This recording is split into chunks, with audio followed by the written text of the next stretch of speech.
Bueno, pues primero me gustaría iniciar con una reflexión que ha cambiado el escenario y los docentes nos hemos colado en las casas. Cada día vamos cambiando y adaptándonos. Tendremos que emplear este tiempo incierto para saber por qué queremos ser necesarios.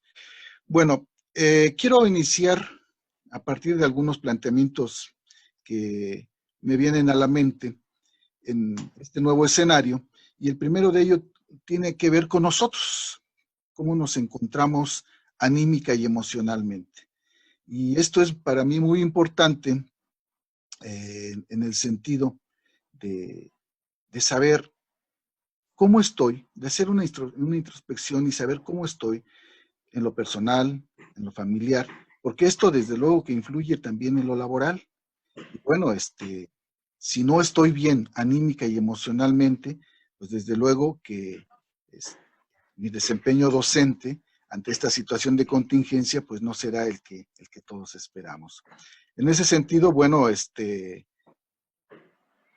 preguntarnos también cuáles son los principales retos que he afrontado en esta nueva modalidad de enseñanza y aprendizaje.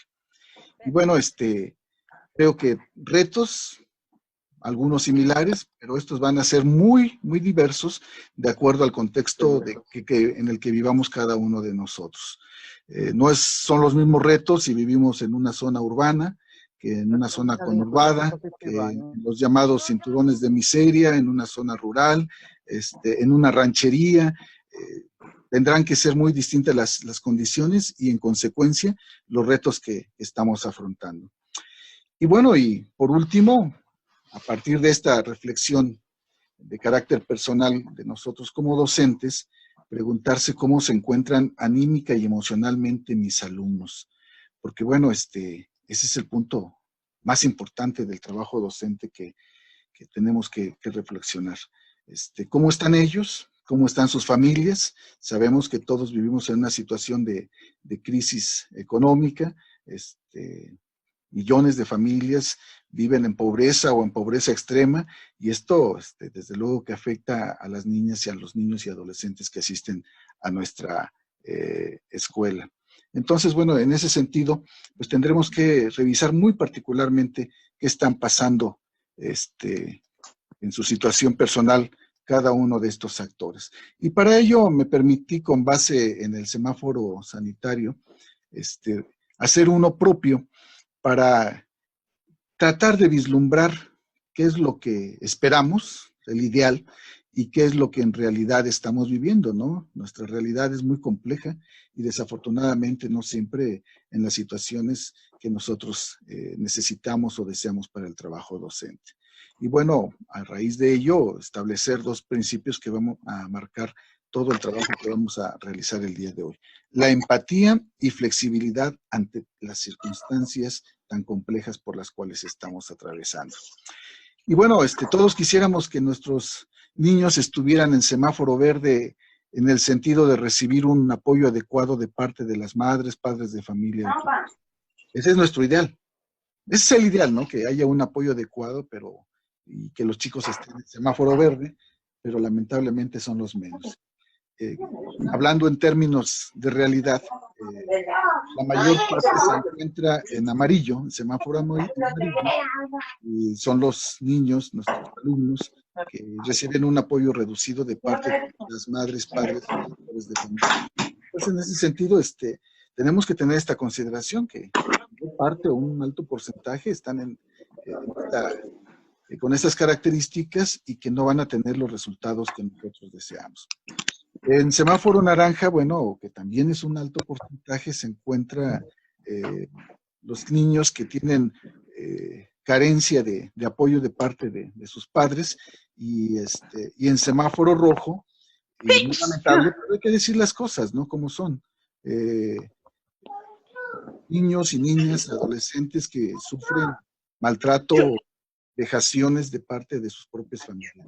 Que bueno, quisiéramos que esto no existiera, pero es parte de nuestra realidad y son aspectos que nos obligan a estar muy alerta en tiempos de contingencia y de manera presencial con mucho mayor razón, ¿no? Decía que dadas las situaciones en las que viven nuestros niños, pues tenemos que hacer una profunda reflexión para que tengamos oportunidad de establecer cómo vamos a trabajar a distancia, ¿no? Vivimos una realidad muy compleja, ¿eh? Una realidad que nos debe llevar a profundas reflexiones de manera constante para saber qué tenemos que modificar desde la planeación. La planeación no puede ser estática.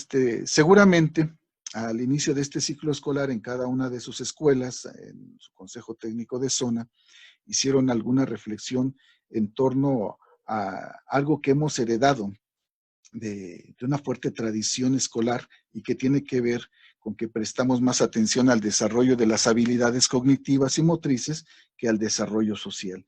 Y hago este comentario porque hoy tenemos que centrar nuestra atención en este aspecto, en el desarrollo socioemocional de nuestras niñas, niños y adolescentes. Y nos enfocamos en desarrollar una asignatura. Y pocas veces, en lo general, estoy generalizando solamente, no particularizo, tratamos aspectos que tienen que ver con el desarrollo socioemocional de nuestros niños, conocer sus actitudes, sus aspiraciones, sus frustraciones, etcétera, y que son aspectos que tendremos que ir revisando con mayor puntualidad. Ahora, de manera virtual y más adelante de manera presencial. Esto nos lleva a hacernos algunos cuestionamientos. ¿Qué tenemos que hacer en este escenario? Pues la pregunta tiene una respuesta más que obvia, ¿no? Pues tenemos que apoyar a nuestros niños, niños y adolescentes aún a la distancia, en sus necesidades socioemocionales, ayudándoles a aceptar, asumir y superar las situaciones de crisis en las que estamos inmersos. Desarrollar un ambiente cálido, protector, estructurado y organizado, en el cual puedan expresar sus emociones. Y seguramente, ahorita están pensando, bueno, es más fácil decirlo que hacerlo. Y tienen toda la razón, no es una tarea fácil. Tenemos que buscar estrategias, tenemos que buscar mecanismos, tenemos que buscar medios para hacerlo y lo vamos a comentar, no lo vamos a dejar solamente en esos términos. ¿Qué más nos toca que hacer? Bueno, pues ayudarles a entender que la incertidumbre, las angustias y los temores son normales y se deben de compartir con quienes convivimos. Y bueno, culturalmente somos poco afectos a mostrar nuestras vulnerabilidades. Y más en el género masculino, ¿no? En donde patentizamos el hecho de que tenemos que ser fuertes, de que no podemos doblegarnos, ¿no? Llorar es de niñas. Y todavía están muy arraigadas esas creencias. Y hoy creo que tenemos que aperturarnos y a partir de nuestras vulnerabilidades ser capaces de ir solucionando los retos que se nos van presentando. En ese sentido, bueno, tenemos que estar muy atentos para velar el respeto a la dignidad de los derechos de los niños. Hace rato en el semáforo que presentaba, pues tenemos niños que están en naranja y en rojo, pues sobre todo con los niños que están en rojo, ¿no? Aquellos que pueden ser víctimas de vejaciones y maltratos, canalizarlo. ¿Cómo lo podemos detectar? Pues afortunadamente nosotros como maestros tenemos la oportunidad de recibir esto y de sentirlo a través de muchas formas de expresión de los niños. No solo en la comunicación directa, porque habrá niños que nos lo puedan compartir a través de algún mensaje o a través de sus compañeros o que sus compañeros mismos no lo digan, no, sino a través también de las manifestaciones que hacen patentes, señalaba, en sus productos que obtenemos como parte de las tareas que les asignamos. Vigilar que sus derechos fundamentales no sean lesionados y pugnar por una convivencia sana y pacífica. Y en este último punto, estar muy atentos de las situaciones que tienen que ver con el ciberacoso, con lo que se ha dado por llamar ciberbullying.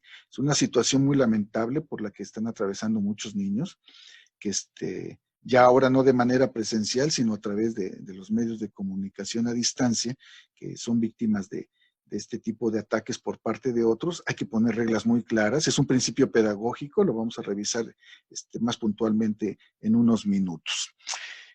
¿Qué nos toca hacer entonces a las maestras y a los maestros de manera muy puntual? Pues la tarea es muy compleja, ¿eh? La tarea es muy compleja. Aquellos que crean que nuestra labor es fácil, que es sencilla, están total y absolutamente equivocados. Hoy la tarea del maestro es muy, muy, muy compleja, repito, ya que sin estar en el aula tenemos que organizar ambientes que motiven y apoyen a los estudiantes en su proceso de aprendizaje. Y esto no es una tarea fácil. Para ello debemos, pues primero en la estrategia nacional, y me voy refiriendo poco a poco a esta, conocer, comprender y apoyar el programa de educación Aprende en Casa 2. Ya tuvimos ciertas experiencias al cierre del ciclo escolar, del último trimestre del ciclo escolar pasado. Vamos adquiriendo más experiencias, ya sabemos cómo podemos y debemos de actuar, qué situaciones tenemos que modificar. Establecer un vínculo con las familias, un vínculo muy cercano de comunicación como nunca lo hemos hecho. Como parte del sistema educativo nacional, las madres, padres de familia y tutores juegan un papel muy significativo en el desarrollo de las competencias de nuestras niñas, niños y adolescentes. Tenemos que establecer una información clara y oportuna, aclarando en qué consiste la educación a distancia. O sea, tenemos también que puntualizar qué es educación a distancia para que no haya confusiones y malas interpretaciones. Hacer patente nuestro apoyo para cada alumno, el grupo, las madres de familia, los padres de familia y los tutores. Hacernos presentes es muy importante para poder ir abatiendo incertidumbres que luego tienen estos actores. Puntualizar las actividades que vamos a solicitar a los alumnos, así como las formas y medios que se utilizarán para apoyar el aprendizaje de sus hijos. Las formas y los medios, cuando las puntualizamos a través de consignas claras, no son sujetas de controversia, casi.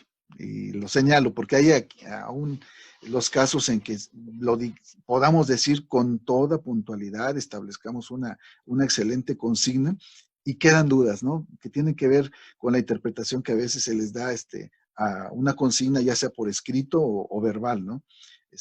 Por falta de atención o por falta de una buena lectura, de comprensión, quedan unas lagunas, pero cuando lo hacemos de manera muy precisa, estos se reducen.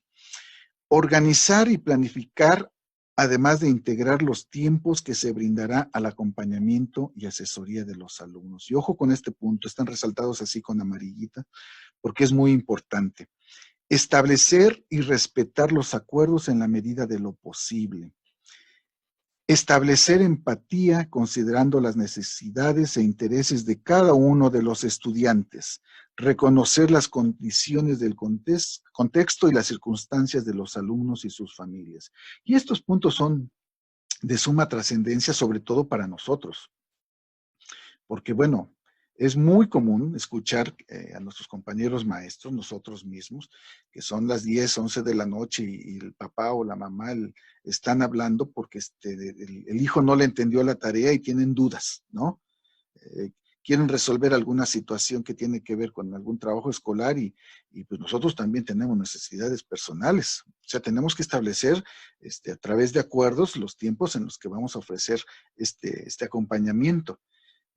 Tenemos también vida personal, también comemos, también tenemos que descansar, también tenemos familia, tenemos hijos que atender, situaciones personales que resolver, etcétera, etcétera. Entonces, pues con todo respeto, también establecerle a los señores padres de familia que solamente en cuestiones extraordinarias habríamos de estarles atendiendo, igual que pasa cuando van a la escuela, no andan por la tarde o la noche buscándonos en nuestras casas, ¿verdad? Bien, también tener presente, y esto es muy importante, que el confinamiento genera ansiedad y desestabiliza las emociones. La caricatura que vemos ahí es seguramente de algunos escenarios que están en ese semáforo que presenté hace unos minutos en rojo, ¿no? Lamentamos, pero que es parte de nuestra realidad.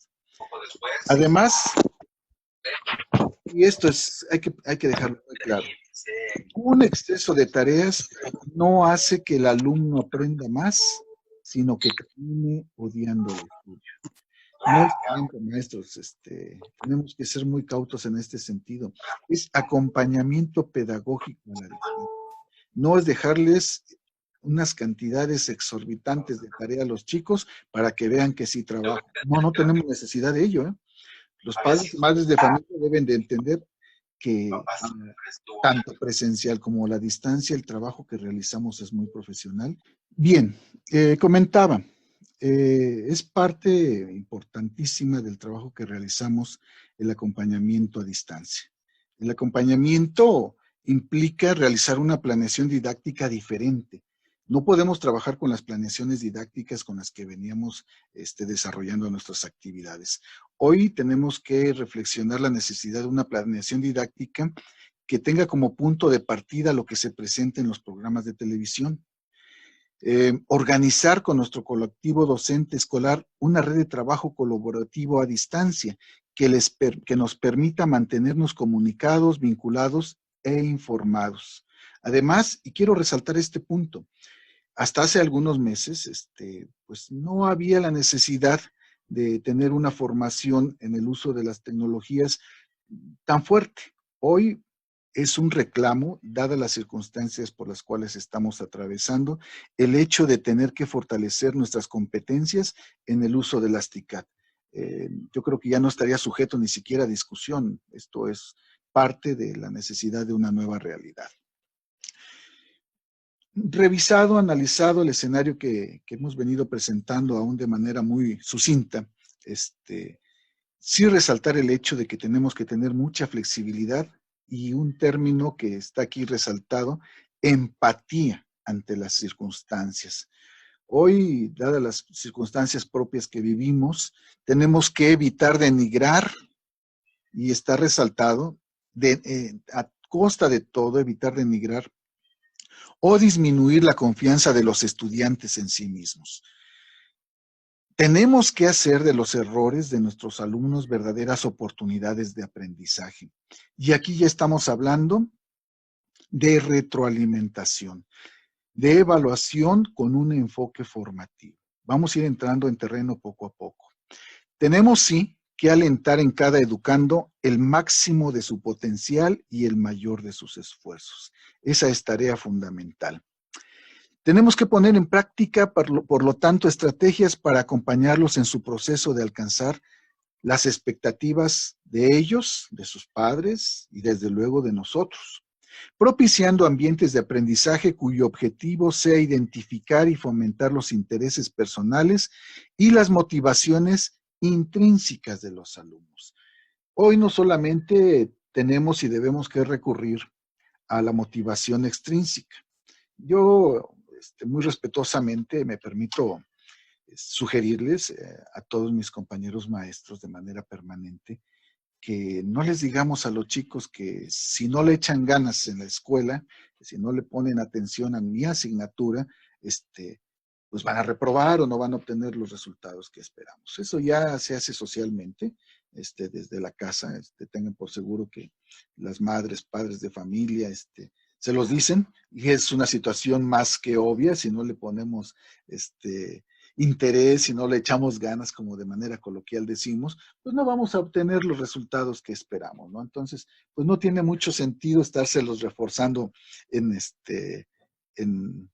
en la escuela, en el aula, ¿verdad?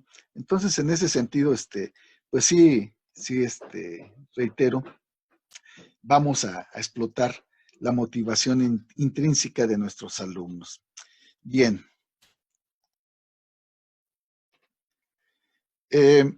¿Cómo propiciar esos ambientes de aprendizaje a la distancia que señalaba? Pues haciendo una utilización eficaz y eficiente de las TICAD, apoyando el Programa Nacional Regreso a Clases. Y bueno, que nos permita, y busqué esta imagen, una buena interacción a través de un uso adecuado de ellas. Quiero, para entrar en este terreno, hacer mención de frases de dos personajes trascendentes que tienen que ver precisamente con el uso de las TICAD. La tecnología llegó para quedarse y una escuela que lo desconozca ya no será tradicional, sino ficcional. Si no nos adaptamos a los tiempos, contemporáneos, si no nos enfocamos en el uso de las tecnologías como una necesidad actual, vamos a perder la oportunidad de estar a tiempo con los tiempos, ¿no? Esta autora argentina, esta escritora y pedagoga argentina, Edith Lewin, nos lo dice de manera muy, muy puntual, ¿no? Por su parte, la siguiente frase nos lleva a reflexiones también que tenemos de manera obligada que realizar. Necesitamos la tecnología en cada aula y en las manos de cada estudiante y de cada profesor. Y fíjense la analogía, porque es el bolígrafo y el papel de nuestro tiempo, y es la lente a través de la cual experimentamos gran parte de nuestro mundo. Es de David Watkin, este educador, autor y programador norteamericano. Esto es parte del trabajo que realizamos seguramente al inicio de este ciclo escolar y que nos llevó a analizar el contexto de manera muy pertinente. A partir de ello, seguramente reflexionamos sobre la flexibilidad de la enseñanza a distancia, cómo lograr una interacción entre profesor, estudiante y contenidos con apoyo de los diferentes recursos tecnológicos, reconociendo los medios tecnológicos con los que contamos nosotros y muy particularmente nuestros alumnos, antes de definir la forma de fortalecer los contenidos presentados en televisión. Aquí, a partir de este ejercicio de diagnóstico, seguramente ustedes llegaron a la conclusión que los alumnos, y desde luego también nosotros, soy muy reiterativo en este punto, debemos tener resuelta la apropiación y el acceso a las TICAD, a las tecnologías de la información, comunicación, conocimiento y aprendizaje digitales. ¿Por qué? Pues porque si no tenemos, me voy a referir primero al segundo punto, el acceso a estos, ya sea a una computadora, a un celular, a una tablet y a la conectividad necesaria, pues no vamos a poder trabajar como lo tenemos pensado.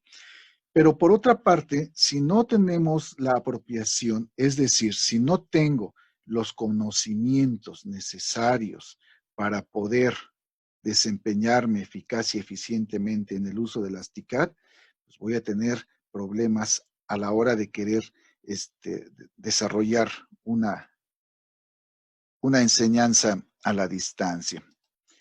Bien, el modelo de enseñanza a distancia implica que me pregunte qué tipo de interacción. Esta puede ser sincrónica o puede ser asincrónica. No vamos a leer todo, solamente es este gráfico a modo de referencia.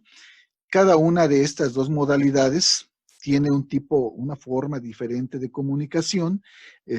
La sincrónica tiene aparte la posibilidad del chat en forma directa, como la que estamos realizando el día de hoy, y las herramientas que nos lo ofrecen son muy variadas. ¿Cuál es la gran diferencia entre una interacción sincrónica y una asincrónica? Bueno, que la primera se hace en tiempo real, como lo estamos haciendo en este momento, solamente que requiere algunas cuestiones específicas. Y la comunicación asincrónica, pues que es más democrática, ¿no? ¿Cuáles son las herramientas más importantes? Hay una cantidad grandísima para la enseñanza a distancia. Bueno, hoy en las aulas virtuales tenemos dos muy importantes. Una es la nueva escuela mexicana. Hace unas semanas se llevó a cabo una capacitación nacional. La plataforma se sobresaturó. No es muy factible, no era en ese momento muy factible de poder entrar a ella. En cuanto a la capacitación, no todos tuvieron oportunidad de realizarla. Ya veremos las cifras que presentan oportunidad del secretario de Educación. Está Google Classroom, que también tiene sus limitantes, como fueron las contraseñas y usuarios que en oportunidad debió haber mandado la empresa al mandarlas a la entidad federativa y luego ser distribuidas estas a las entidades estatales y de las autoridades estatales a cada uno de los niveles y de los niveles a cada una de las escuelas, pues estuvo por ahí alguna situación que no permitió que se ocuparan en la medida que hubiéramos deseado. Además de las situaciones de apropiación de este servicio, ¿no? Está Microsoft Teams, Edmodo, Para videoconferencias, pues YouTube, Facebook, Google Meet, Zoom, que es la plataforma que estamos utilizando ahorita. Y bueno, ya con base en el diagnóstico que hemos realizado, pues ya ahora sí ya puedo decir con toda confianza que tenemos una muy buena apropiación en cuanto al uso de herramientas para edición de texto, editores de base de datos, presentaciones electrónicas, y doy por descontado que también para organizadores gráficos, las llamadas infografías, y que seguramente están ustedes manejando de manera muy adecuada. Además de estas, bueno, pues están los pizarrones interactivos, los editores de audio y video. Fíjese que en este sentido, TikTok, eh, que generalmente los chicos la utilizan con una intencionalidad recreativa, también puede ser utilizada como un medio didáctico. Recién terminé un curso en la plataforma México X y y comprendí que no le hemos explotado en la medida necesaria. TikTok tiene un espacio además dedicado a la educación.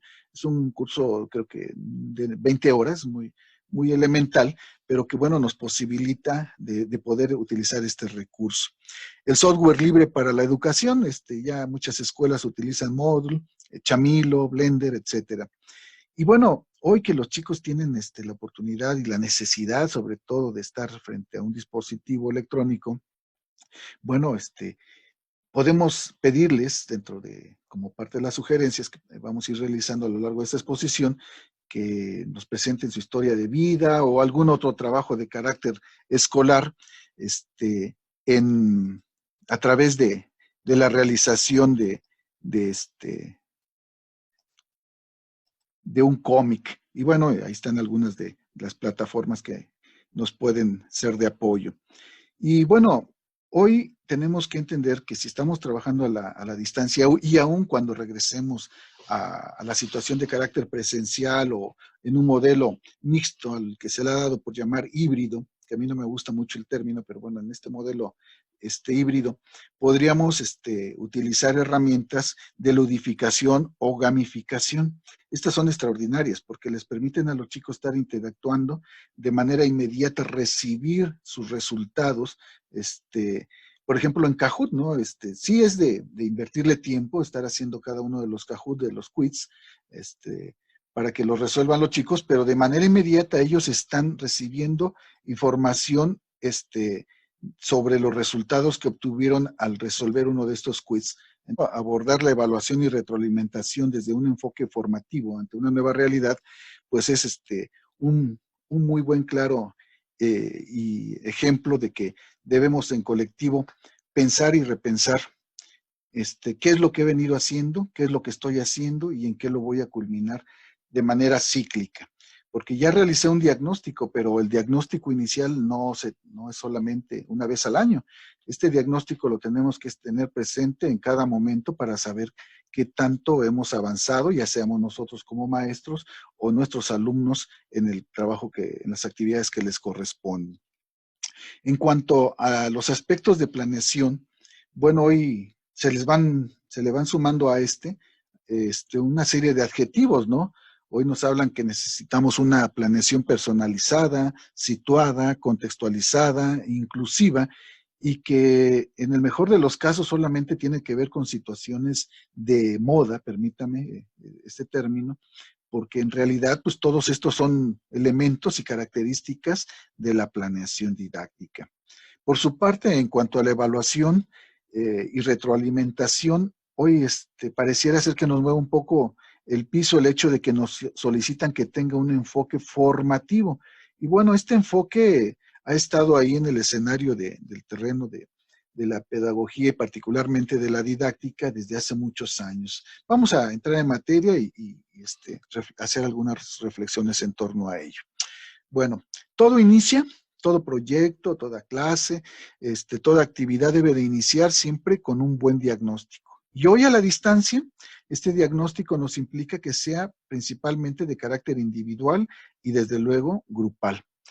Este diagnóstico nos debe servir para conocer la situación de nuestros alumnos, para resolver una gran interrogante que los maestros vamos a tener presente toda nuestra vida laboral, ¿no? ¿Quiénes son mis alumnos? Y bueno, de ahí se desprenden una serie de cuestionamientos que vamos respondiendo poco a poco. ¿Cuál es su situación personal y familiar? ¿Cómo les afecta en este momento el escenario en el que están inmersos? ¿Cuáles son sus estilos y ritmos de aprendizaje?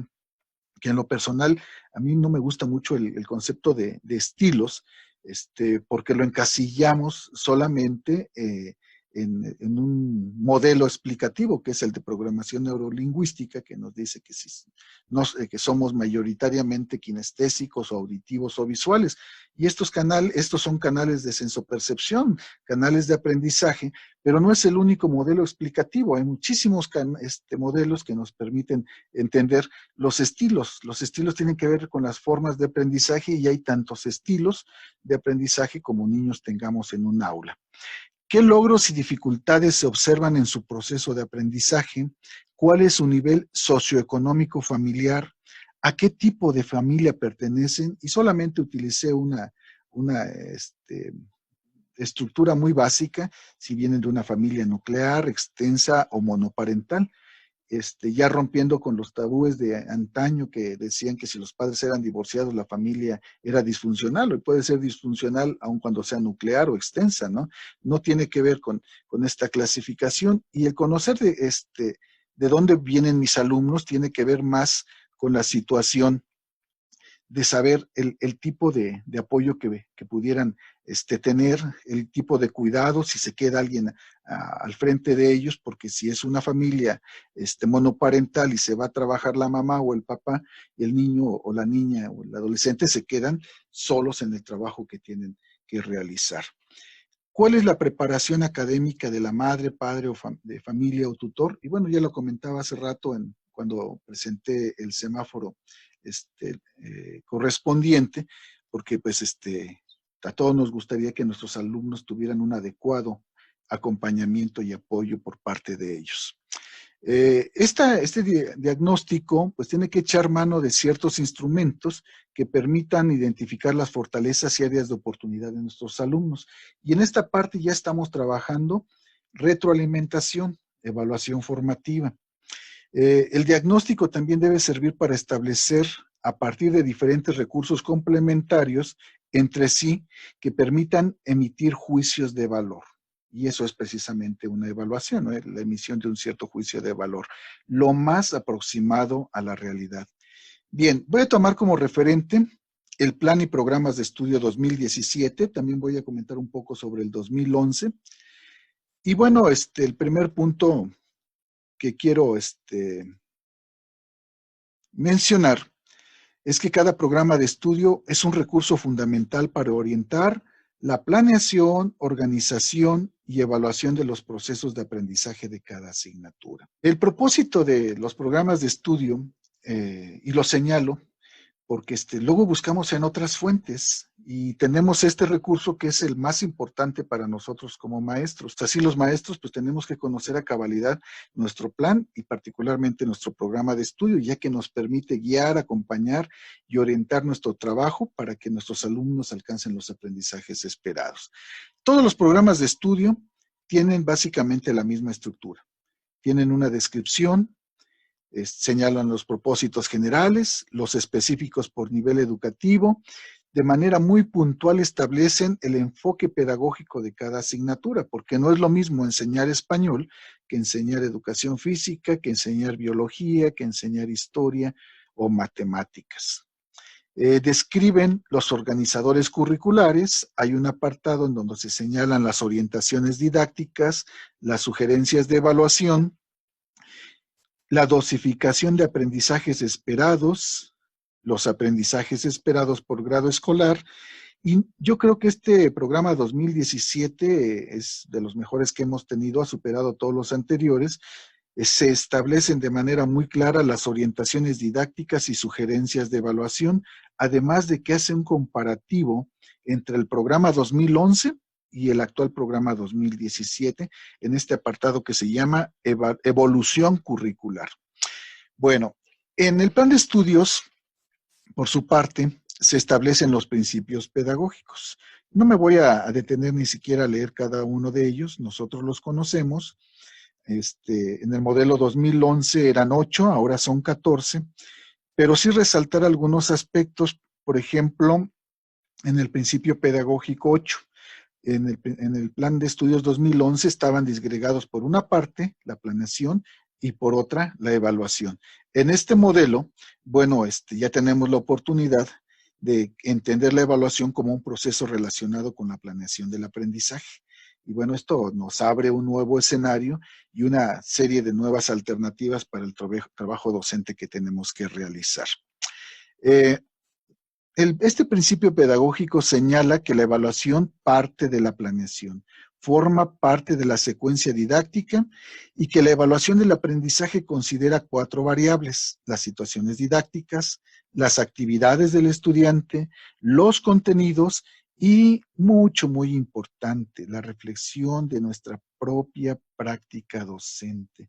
Y aquí nuevamente ya estoy en la parte de evaluación formativa. Si el docente no realiza una profunda reflexión de su trabajo cotidiano, no podemos hablar de evaluación formativa. Asimismo, la retroalimentación, que es elemento clave de esta evaluación formativa y que nos brinda elementos para la autorregulación cognitiva y la mejora de los aprendizajes, tanto de los alumnos como de nosotros.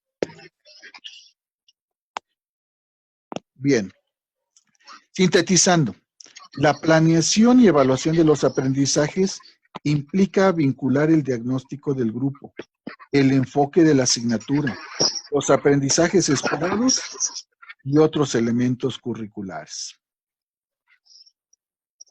Este gráfico, me permito hacer estos gráficos para tratar de responder grandes temas, porque bueno, tratar de en una charla como esta, explicar la planeación didáctica de los aprendizajes con la condicionante del tiempo, pues sería imposible, ¿no? Tuve la oportunidad de dar clases en la Normal Superior Federalizada del Estado de Puebla y durante algunos años, y pues es una asignatura que abarcábamos en un semestre y no la concluíamos, teníamos que seguirla en el siguiente. Siempre tendremos elementos nuevos que reflexionar en torno a la planeación didáctica, en torno a la evaluación, en torno a la retroalimentación y a todos los aspectos de carácter pedagógico y didáctico que requerimos. Bien, la planeación didáctica parte, ya lo señalábamos hace unos minutos, del diagnóstico muy puntual del conocimiento que tengamos de nuestros alumnos en lo individual y en lo grupal. Conocer la diversidad social, cultural, lingüística de capacidades, estilos y ritmos de aprendizaje, sus conocimientos previos, actitudes, intereses, etcétera, será el primer punto. Es el punto de referencia. Si no conocemos todos estos aspectos, no podemos establecer un buen diagnóstico de nuestro grupo. No sabré con quién estoy trabajando. Otro elemento sumamente importante son los elementos curriculares. ¿Cuáles elementos? Pues todos los que marca tanto el plan de estudios como los programas correspondientes. Solamente señalo algunos: el aprendizaje esperado, en la asignatura de español e inglés desglosado, en caso de otras asignaturas, el tema o eje temático, el enfoque didáctico, ya lo mencionaba hace unos minutos, el nombre del proyecto. Esto va a depender de la asignatura que estemos abordando. No son los mismos elementos curriculares. Por eso es que los formatos no nos sirven. Y muchas veces como directivos queremos encasillarlo. Esto es parte de una tradición muy arraigada de que ahí te va el formato, tú llénalo y esa es tu planeación. Para empezar, la planeación es una situación de carácter mental. Si tenemos establecido claramente qué es lo que queremos, llevarlo al papel solamente es cumplir con el requisito administrativo. Que lo tenemos que tener plasmado en un documento, sí, porque la planeación al fin de cuentas es una, permítame la analogía, una carta de navegación en medio de un mar lleno de tempestades. Otro punto muy importante que debemos de resaltar en la planeación didáctica son las estrategias de intervención. Tenemos que tener muy claro qué estrategias de intervención voy a a realizar. Y para ello debo de diseñar, este ya es parte del trabajo fino que realizamos los docentes, en qué situación y secuencia didáctica, qué tipo de secuencia didáctica voy a establecer, considerando la parte de inicio, desarrollo y cierre, entre otros muchos aspectos. Y una pregunta muy recurrente que me hacen cuando trabajo el tema de didáctica, que en qué se diferencia una situación y una secuencia didáctica. Y de una vez se los aclaro. La situación se refiere al escenario que nosotros como maestros creamos para que podamos hacer una intervención didáctica con nuestros alumnos. Y la secuencia didáctica tiene que ver con los momentos en el que las desarrollamos.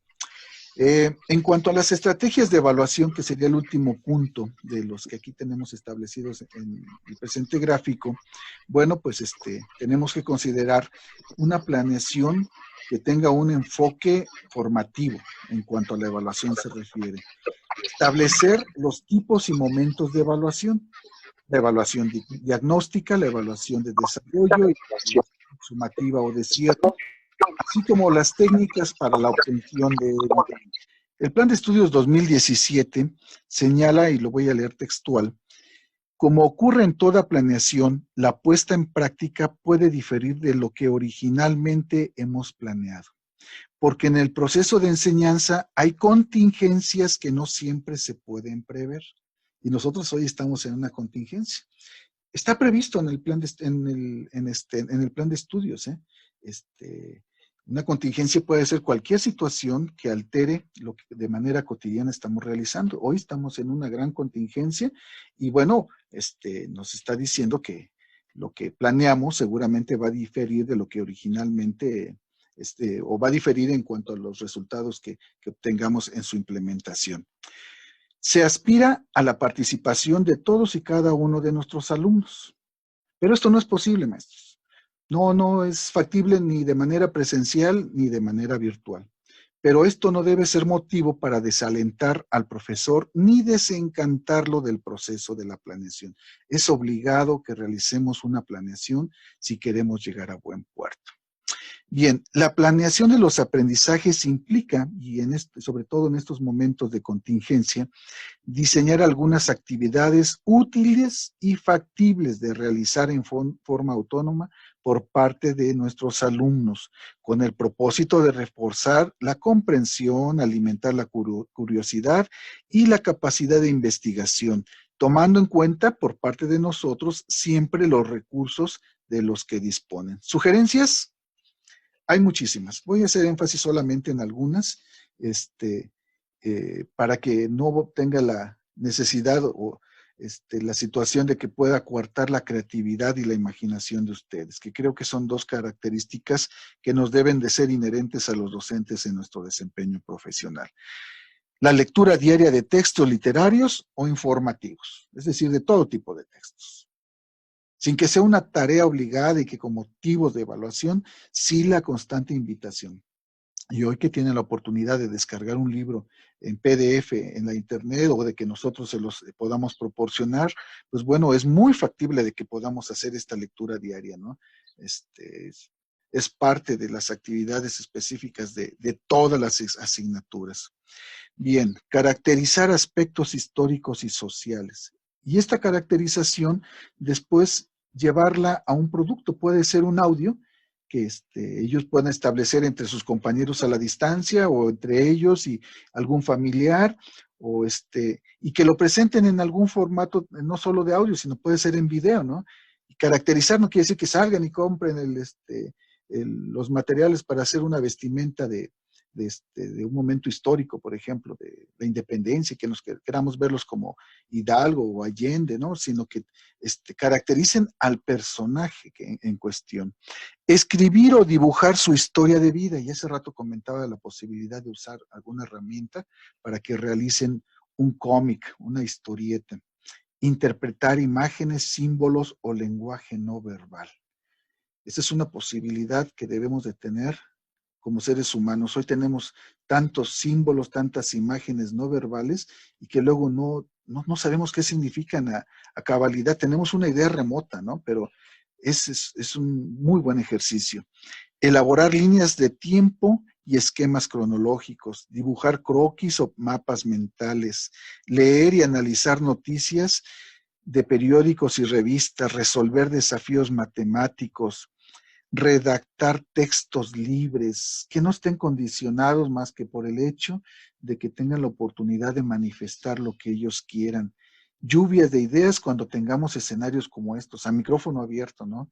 No que estén en las situaciones en las que los tengo yo a ustedes ahorita solamente de escuchas. Elaborar mapas conceptuales, grabar una exposición, etcétera, etcétera. Solamente sí señalando que para cada actividad diseñada se deben considerar las formas necesarias para despejar dudas, no que recibamos el producto y lo dejemos ahí. Y aquí ya estamos hablando de retroalimentación y que es un tema que vamos a tocar más adelante de manera muy específica. Vincular estas actividades para explicar las tareas, los temas nuevos o complicados abordados en los programas de televisión Aprende en Casa 2. Los programas están muy bien diseñados. Yo estoy convencido de que no es fácil hacer este tipo de programas. Aquí en Puebla tenemos Aprende en Puebla, que también ha implicado que varios de mis compañeros maestros vayan a producir programas. En la zona escolar tenemos una compañera de formación cívica y ética que lo hacen muy bien, pero dado el tiempo, dadas las circunstancias, pues siempre habrán de quedar dudas, porque la explicación, aunque hacen una explicación muy puntual, esta no es lo suficiente para que pueda haber una comprensión a plenitud. Entonces, bueno, habríamos de vincular las actividades sugeridas anteriormente para poder explicar estos aspectos que pueden haber quedado un tanto difusos. Y bueno, en la medida de las posibilidades, desarrollar proyectos de aprendizaje. No se echen a cuestas la tarea de hacer un proyecto de aprendizaje si no tienen los medios, si no tienen los recursos. Nadie nos está obligando. Nadie nos está obligando. O sea, si no hay esa posibilidad, solamente apoyamos a la distancia. Bueno, en este sentido, recalcar las características de la planeación que había mencionado. Debe de ser personalizada, es decir, debe atender a cada alumno dentro de un grupo. No individualizada, porque pues, no nos daría tiempo. Personalizar la planeación implica que establezcamos actividades que permitan descubrir a nuestros alumnos como seres humanos, como entes únicos. La planeación debe ser situada, debe resolver situaciones específicas y reales, cotidianas, contextualizadas, es decir, que tengan un conocimiento de su contexto sociocultural. Debe dentro de sus características de la planeación, considerar ser inclusiva, es decir, buscar mecanismos que permitan reducir o eliminar las barreras para el aprendizaje y la participación. Asimismo, debe ser flexible para, lo cual implica considerar cambios de acciones, estrategias o recursos cuando surjan imprevistos. El tercero constitucional establece con toda precisión, corresponde al Estado mexicano, la rectoría de la educación. Creo que eso nos queda claro a todos, nos lo enseñaron desde la normal. Por lo tanto, el Ejecutivo Federal, a través de la Secretaría de Educación Pública Federal, determinará los planes y programas de estudio. Eso es asignatura solamente de la Autoridad Educativa Federal. Y luego está resaltado, considerará la opinión de los gobiernos de las entidades federativas. La misma construcción jurídica de los estados libres y soberanos les faculta para ello. Entonces, tienen facultades dentro de su territorio, dentro de su ámbito correspondiente. Por su parte, la Ley General de Educación establece que el calendario escolar es una tarea que le corresponde a la Autoridad Educativa Federal. Y bueno, por eso es que nos vamos ciñendo a lo que va marcando la Autoridad Educativa Federal. Otros otros referentes que debemos de tener muy presentes, no solo los directivos, el señor supervisor, sino todos los docentes, que esta es parte de las situaciones que me permito hacer recomendación de manera muy particular a los maestros frente a grupo, es el conocimiento de documentos como el Acuerdo 110319, en el que se establecen las normas generales para la evaluación del aprendizaje y que muy seguramente vieron en el Consejo Técnico Escolar correspondiente, de ahí por los meses de marzo-abril, y que nos debió haber llevado a tener una muy, muy buena clarificación de los aspectos que ahí se determinan. En ese mismo año, nada más que en el mes de abril, se publicaron las normas específicas de control escolar. Esto sí ya tiene que ver más con el trabajo administrativo y a quienes le corresponde tenerlo muy presente son a los compañeros directivos. En secundarias de manera muy particular, los compañeros subdirectores son muy duchos en este sentido, se saben de la A a la Z todas las normas específicas de control escolar. Y un documento que recién salió, el 6 de noviembre, el día viernes de la semana pasada, hace 8 días, que se denomina, perdón, orientaciones pedagógicas y criterios para la evaluación del aprendizaje para la educación básica en el periodo de contingencia sanitaria. Y fue de carácter nacional. Pero como son orientaciones y criterios, y como ya revisamos en el tercero constitucional, cada entidad federativa tiene la facultad de hacer algunos ajustes en cuanto a la necesidad de establecer estas orientaciones generales. Quiero remontarme nuevamente al acuerdo 110319, el de las normas generales, porque si con oportunidad lo hubiéramos leído, muchos de los que teníamos dudas, seguramente pues no hubiéramos tenido esas incertidumbres. Desde el 2019 establece en sus considerandos que la evaluación tiene una finalidad esencialmente formativa, que es fuente de información para el mejoramiento de la práctica educativa. Es decir, que nos sirve a nosotros como maestros, además de que permite establecer el esfuerzo de los estudiantes, propiciando con interés en diversas experiencias educativas. Es decir, nos está hablando de que tenemos la obligación de diseñar diversas actividades, no solamente una. No solamente el libro de texto, podemos establecer muchísimas actividades de acuerdo a nuestra propia experiencia. Y también señala que estas no serían desplazadas por requerimientos administrativos. Y lo puse con rojas, porque espero que no sea el caso, estoy seguro de que no en su zona escolar, pero sí algunos directivos como que en esas incertidumbres, y yo creo que más por falta de conocimiento de las normas, ya estaban exigiendo calificaciones, ¿no? Desde hace una semana o 15 días, y tú me las entregas y el pobre docente, pues, ¿y cómo le hago, no? Habríamos que revisar muy bien estos documentos normativos. El artículo 2 de los anexos de este acuerdo secretarial señala en los criterios de evaluación que la evaluación debe ser fuente de información para verificar el cumplimiento del derecho a la educación de niñas, niños y adolescentes, y establece que la evaluación del aprendizaje permite identificar sus avances, definir y poner en marcha acciones para el mejoramiento de su desempeño en un marco de equidad e inclusión. Además señala que los resultados de la evaluación, y aquí está con rojas, deben analizarse con estudiantes, madres y padres de familia o tutores. Y lo señalé así porque también fue en su momento una inquietud muy grande de parte de muchos maestros. ¿Y por qué voy a estar revisando las calificaciones con los alumnos y con los padres de familia? Pues porque así corresponde. Alumnos, padres de familia, nosotros y otros actores sociales somos integrantes del sistema educativo nacional. Entonces, bueno, pues no podemos dejarlos a un lado. Este mismo acuerdo, en su artículo 5, en las definiciones, señala, y aquí es el punto de referencia para ya entrar en materia, que la evaluación del aprendizaje, perdón, voy a admitir aquí a una persona, implica el análisis de evidencias sobre el estado de desarrollo de las capacidades, habilidades y conocimientos de nuestros alumnos.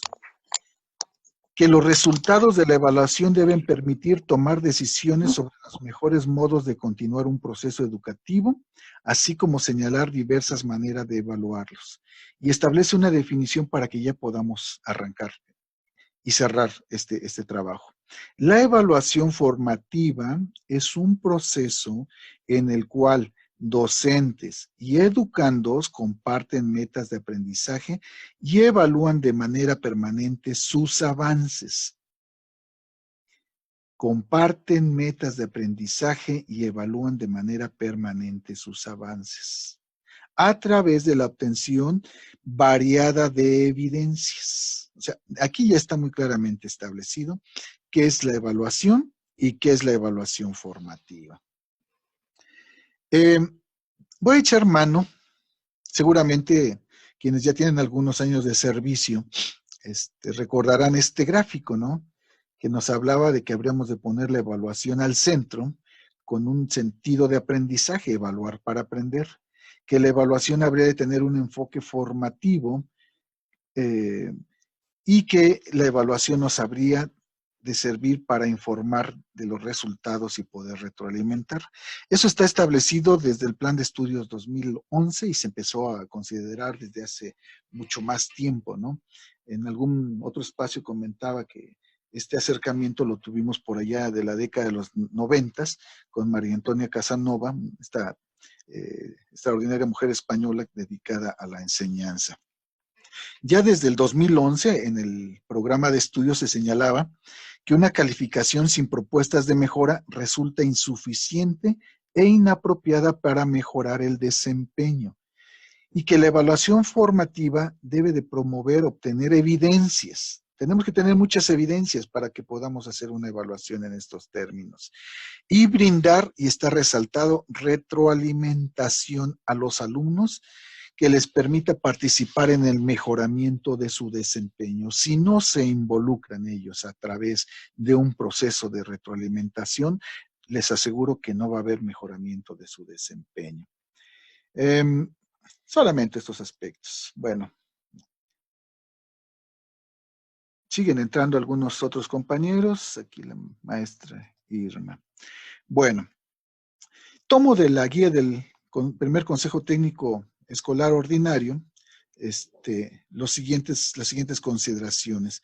En este primer consejo que realizamos en el mes de septiembre, en la primera semana del mes de octubre, si no mal recuerdo, ya se dejó de revisar el calendario, ahorita me perdí un poco en los tiempos, nos señala en esta guía del primer Consejo Técnico Ordinario que la evaluación de los aprendizajes debe ser sensible, que debe tener un enfoque formativo, que permita valorar los procesos, no solo los resultados, y que sirva para nosotros, para ajustar nuestra intervención, que nos permita motivar a nuestros alumnos a que se sigan esforzando y que ellos no se desanimen porque resulta tremendo estar en esta situación de confinamiento. En esta modalidad de educación a distancia, señala que debemos echar mano de los procesos de autoevaluación y coevaluación. Yo les quiero compartir, si me permiten, las experiencias. Yo ya no estoy como docente frente al grupo desde hace 9 años que empecé en la función como jefe de enseñanza, pero cada ciclo escolar me permito entrar, no un día, porque pues eso no tiene ningún significado o una clase, sino he tenido la oportunidad de cubrir algunos docentes por motivos de jubilación o de salud se ausentan de las escuelas y he estado teniendo grupos de 3, 4 meses, 2 meses, y ahí voy abrevando yo también, porque si no, nada más pura teoría no es muy funcional. Y cuando tuve la oportunidad, hace ya cuestión de unos 5 o 6 años en la escuela secundaria de mi zona, la técnica 44, de estar atendiendo 2 grupos solamente en ese momento, pues empecé a experimentar esto que en su momento no me lo enseñaron en la normal, ni tampoco lo había practicado en mi vida profesional docente, como docente frente a grupo.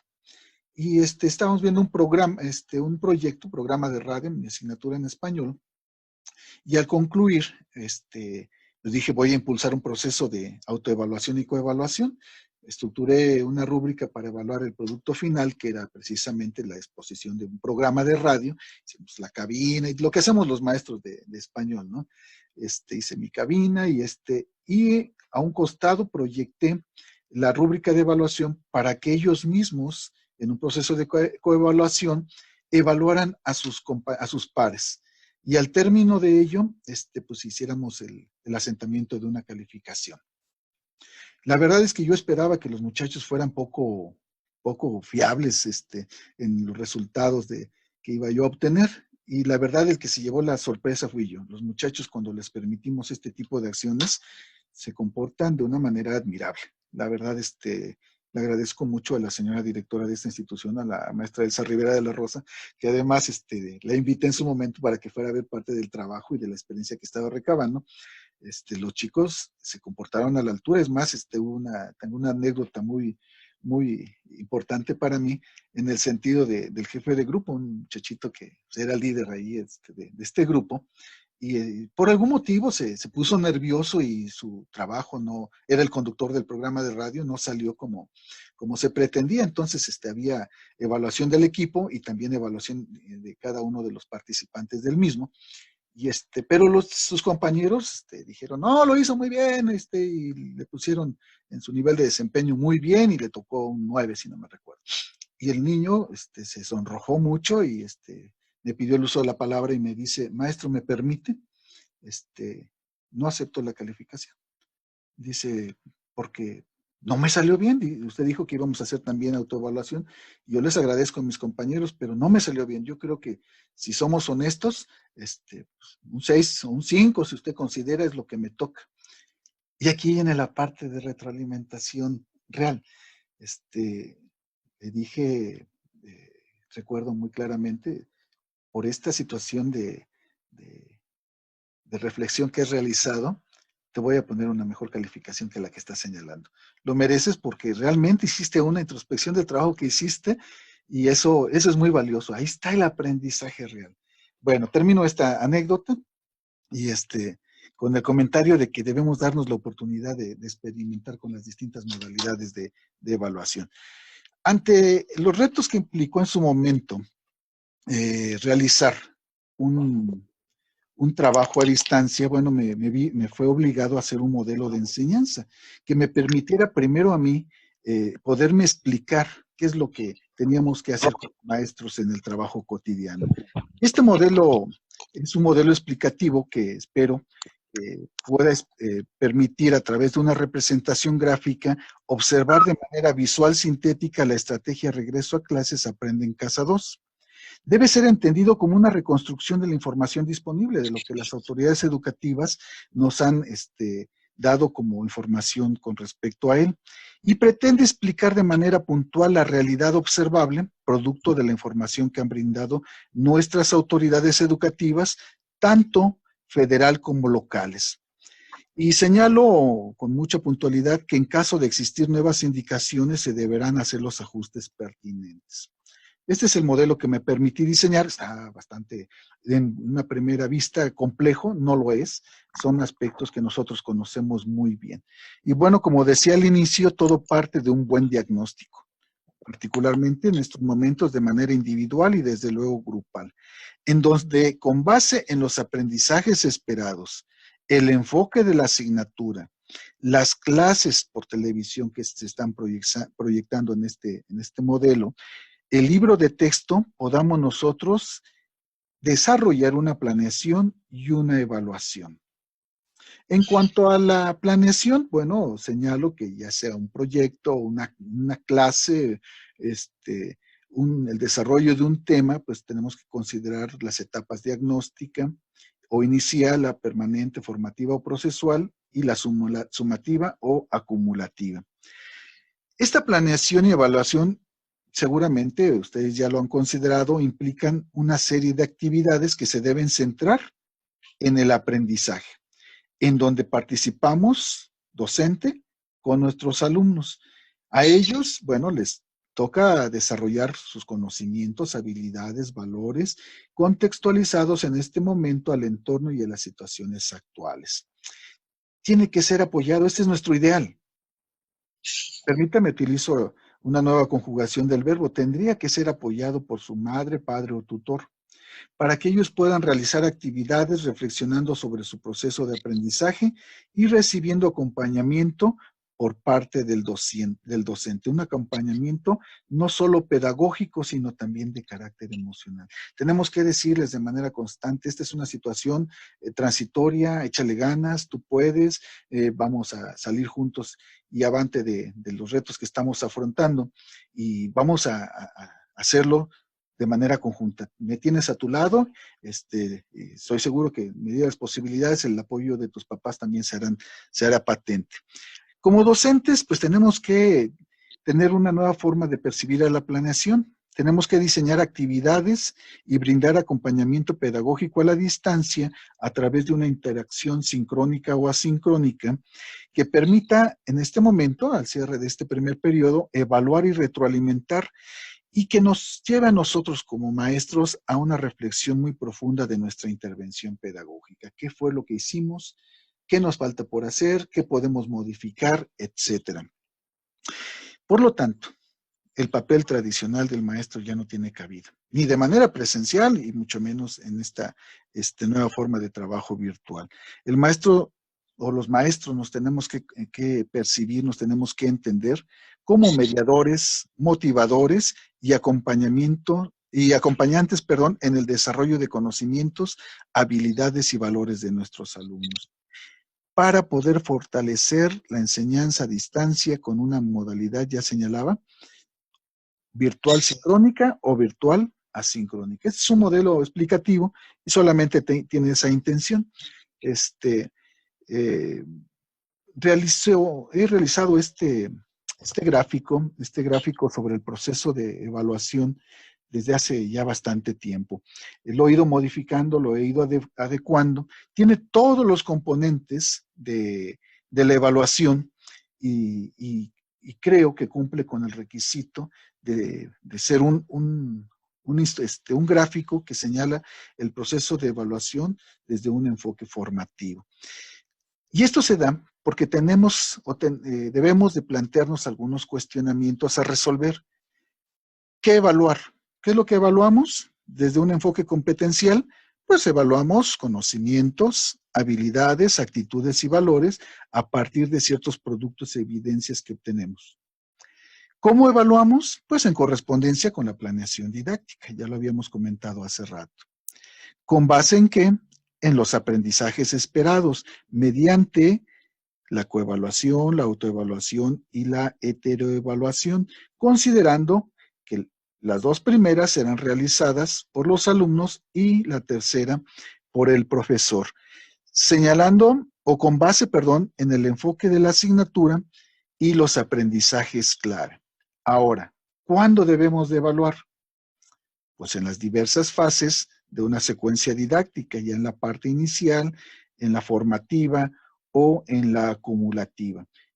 Y la pregunta que a veces parece que está ahí, la respuesta muy certera, pero que nos pone en entredicho qué instrumentos, con qué y qué evaluar, pues nos lleva a reflexionar que será en torno a las evidencias de diversa índole y con diversas estrategias. Es decir, para la parte inicial, pues con instrumentos y técnicas diagnósticas, para la parte formativa, con instrumentos y técnicas permanentes, sugerimos el portafolios y listas de cotejo, aun cuando alguien señala de manera no muy puntual que no son instrumentos de evaluación. Claro que son instrumentos de evaluación, y no porque lo diga yo. Vamos a revisar los referentes que tengo para poderlo sustentar. En cuanto a la etapa final, es recomendable la rúbrica, porque nos da con mayor precisión los logros, el nivel de desempeño que obtuvieron nuestros alumnos. Y la parte de cómo asignar una calificación, bueno, esta debe ser siempre a partir de las evidencias que obtengamos y que ya habíamos señalado, de diversa índole, con instrumentos y técnicas eminentemente cualitativas, que estén en concordancia con el aprendizaje y las circunstancias del alumno. En este momento, las circunstancias que viven los alumnos son muy complejas, entonces tenemos que tener sensibilidad, empatía así en el proceso de evaluación, estableciendo los niveles de desempeño que sean vinculados con calificaciones numéricas. Bueno, espero que el gráfico haya servido de apoyo para visualizar de manera global lo que trato de explicar. En cuanto a este tercer punto, permítame un minuto. Perdón. En cuanto a la retroalimentación, La retroalimentación tiene muchos años que como concepto está ahí en el terreno educativo. Para personas de mi generación, seguramente lo han de recordar los compañeros más veteranos, nos referíamos a ella como feedback, ¿no? Este término anglosajón, y que básicamente consistía en revisar un trabajo que ya se había finalizado por parte de los alumnos para detectar y corregir errores o señalar aciertos. Y le poníamos a las márgenes de, por ejemplo, el examen, que era el producto final, generalmente, pues algún señalamiento, ¿no? Que muchas de las veces se limitaba solamente a una nota. Y ya nosotros ya habíamos hecho feedback. Y con eso estábamos contentos porque pues era nuestra retroalimentación. Más adelante nació el feedback, que es un concepto que en los países anglosajones ha vencido, ha superado al feedback, ya que no solo se enfoca en las tareas propias del feedback, sino que además sirve para orientar, apoyar y estimular al estudiante en su aprendizaje posterior. Ese es el símil de lo que actualmente nosotros conocemos como evaluación formativa y más específicamente en la parte de retroalimentación. Se realiza como una actividad evaluativa orientada al aprendizaje y como apoyo para el desarrollo del aprendizaje autodirigido, la autorreflexión y la autoevaluación. Las características de una retroalimentación y sus principios fundamentales, desde mi punto de vista, son 6. Me permití construir este gráfico con base en diversos referentes, lo traduje y por eso no ven que esté citado, sino que ya es una construcción personal. La retroalimentación debe de ser oportuna, debe de ser reflexiva, debe de ser permanente, debe de ser comprensible, valorativa y tiene un carácter imprescindible. Debe ser oportuna porque se basa en un constante intercambio de información. Debe servir de vínculo entre alumnos y profesor para fortalecer la motivación de estos. Si no logramos que sea oportuna, es muy probable que nuestros alumnos vuelvan a cometer los mismos errores. Debe tener un carácter reflexivo porque como acción evaluativa debe favorecer los procesos de reflexión entre maestros y alumnos. No solamente el maestro debe de hacer esta reflexión. Lo importante es que el que haga esta parte de reflexión y logre entender cuáles son sus fortalezas, cuáles son sus áreas de oportunidad, cuáles fueron sus logros y en qué no logró y en qué no pudo llegar a un determinado fin, son ellos, nuestros alumnos. Debe servir para conectar los nuevos aprendizajes con otros más, para valorar los logros de los alumnos durante todo y estar resaltado todo el proceso de aprendizaje. Tiene que tener un carácter permanente, es decir, debe haber una recogida de información desde el inicio hasta el final de un determinado tema, proyecto, clase, etcétera. Considerando todo el proceso, en todo el proceso, las diversas actividades y evaluaciones. Debe ser comprensible, es decir, a partir de las consignas que establezca yo como maestro, en donde señale de manera muy puntual los criterios de lo que quiero lograr con el trabajo que ellos van a realizar, poder visualizar qué se debe hacer para mejorar. Tiene una acción valorativa, es decir, que permita que los educandos estén en posibilidad de valorar por sí mismos sus logros y fortalezas, así como sus áreas de oportunidad, y que para mí como docente conlleve la tarea de hacer recomendaciones pertinentes. Y para que una recomendación tenga esta cualidad de pertinencia, debe ser oportuna. Si la hago en un momento que ya no corresponde, pues ya no es oportuna y por lo tanto no es pertinente.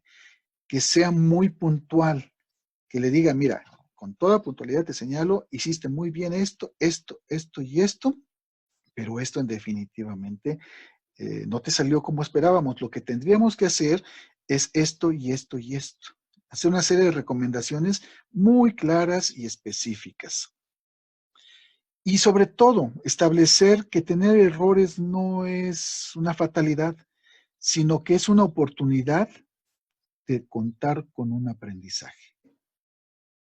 Debemos de considerar que la retroalimentación es una acción evaluativa imprescindible, ya que permite efectivamente lograr que la evaluación tenga un enfoque formativo.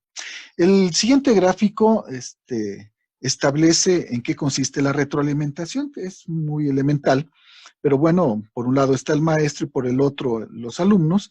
De manera gráfica represento que tienen que estar en constante comunicación. A través de consignas claras, el docente consensúa los criterios evaluativos. O sea, no nada más les digo qué es lo que pretendo, ¿no? Las características de un determinado producto. No les digo cuáles son solamente las actividades a realizar, sino que además las llevo a consenso y entre ambos establecemos con toda puntualidad qué es lo que pretendemos lograr. Señalamos que es con base en los aprendizajes esperados. Ahora tenemos también como referente los programas de televisión, y mi tarea es acompañar permanentemente al alumno en su proceso de aprendizaje. Pondero el aprendizaje. Entre ambos, entre docentes y alumnos, tenemos que reflexionar sobre los logros, fortalezas y áreas de oportunidad para que el alumno, al finalizar, haga una valoración personal a partir de reflexionar y comparar lo que hizo con lo que debió hacer. Cuando se da esta situación, entonces, como maestro, reflexiono en torno a la situación prevista, es decir, a lo que planeé, y la comparo o la contrasto con el desempeño del alumno, con la situación real. Y ya puedo establecer en qué medida hubo avance, qué nuevos aprendizajes pueden lograr hasta el punto en que llegó, en qué tengo que regresar para poder seguir avanzando. Bien, es un tema muy abarcativo, muy extenso. Tratar de abordarlo en una sesión como esta sería imposible y sería muy pretencioso de parte de cualquier expositor, pero sí me lleva a la obligación de recomendarles de nueva cuenta. Seguramente ustedes los conocen o sus autoridades educativas se los han recomendado.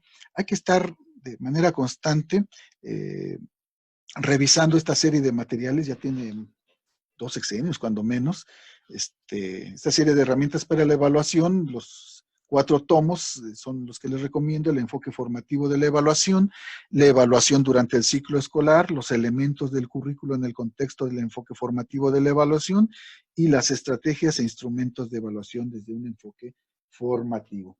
Además, a mí me gusta, y cuando me preguntan qué libro es el que me recomienda, este libro,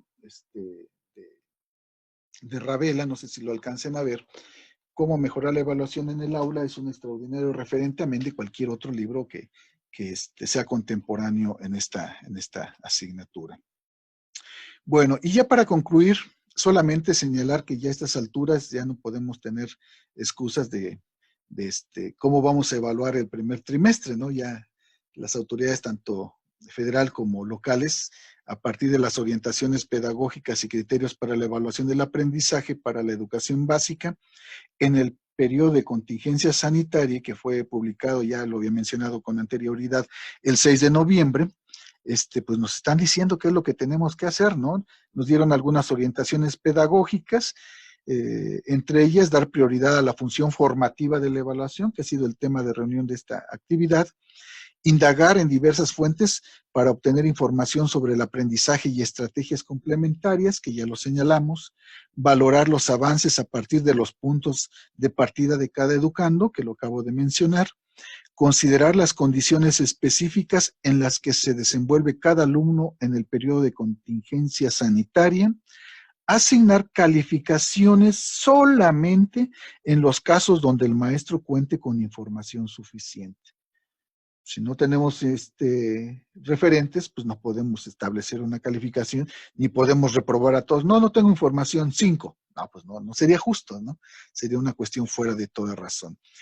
Y que ésta sea utilizada para mejorar el aprendizaje, me refiero a la evaluación. En cuanto a los criterios para la evaluación, Bueno, nos señala que la evaluación estará, y esto está establecido desde el tercero constitucional, la Ley General de Educación, en las leyes complementarias, a cargo del docente del grupo o del docente de asignatura en el caso de secundarias como nosotros. Después de revisar las autoridades educativas, los aspectos de comunicación, bueno, establecieron que si hay una comunicación y participación sostenida, es decir, permanente, una muy buena comunicación, se podrá evaluar conforme al artículo 10 del acuerdo número 110319, es decir, como lo hemos venido haciendo, exactamente como lo hemos venido haciendo. Si la comunicación y participación ha sido intermitente, pues tendremos una información insuficiente, tenemos una información insuficiente y es lo que vamos a colocar en la boleta correspondiente. Aquí están los ejemplos. Y en el caso de los alumnos con comunicación prácticamente inexistente, pues le vamos a poner la leyenda sin información, pues porque no tenemos elementos para poder emitir algún juicio de valor. Y bueno, los demás criterios, en total son 12, tienen que ver más con la parte de entrega de información y que esa ya es una tarea que le corresponde a mis compañeros directivos. Les comparto solamente con el propósito de compartir información. En el estado de Puebla y con base en lo mencionado anteriormente, en las facultades que tiene cada una de las entidades federativas, se emitieron estas orientaciones y criterios específicas para nuestro estado y se consideraron las fechas para el primer periodo de evaluación, ¿no? El día de hoy, pues, corresponde a la descarga administrativa. Del 17 al 24 se va a establecer comunicación con el estudiante o los padres de familia que requieren apoyo para acordar estrategias de regularización y el envío de actividades y trabajos con los que hay esta posibilidad. Del 25 al 30, 2 actividades, la validación de notas asignadas con el apoyo de las madres, padres de familia y tutores para capturar los reportes de evaluación en el CICEP. Y básicamente, pues ya con esta situación y con unas reflexiones generales, me permitiría cerrar. Y bueno, echando mano de una frase que recogí de Liliana González, una escritora, psicopedagoga y columnista argentina, ella dice que vamos a ganar, algo que vamos a ganar, perdón, con esta cuarentena, es la revalorización del docente y la del lugar y el sentido de la escuela.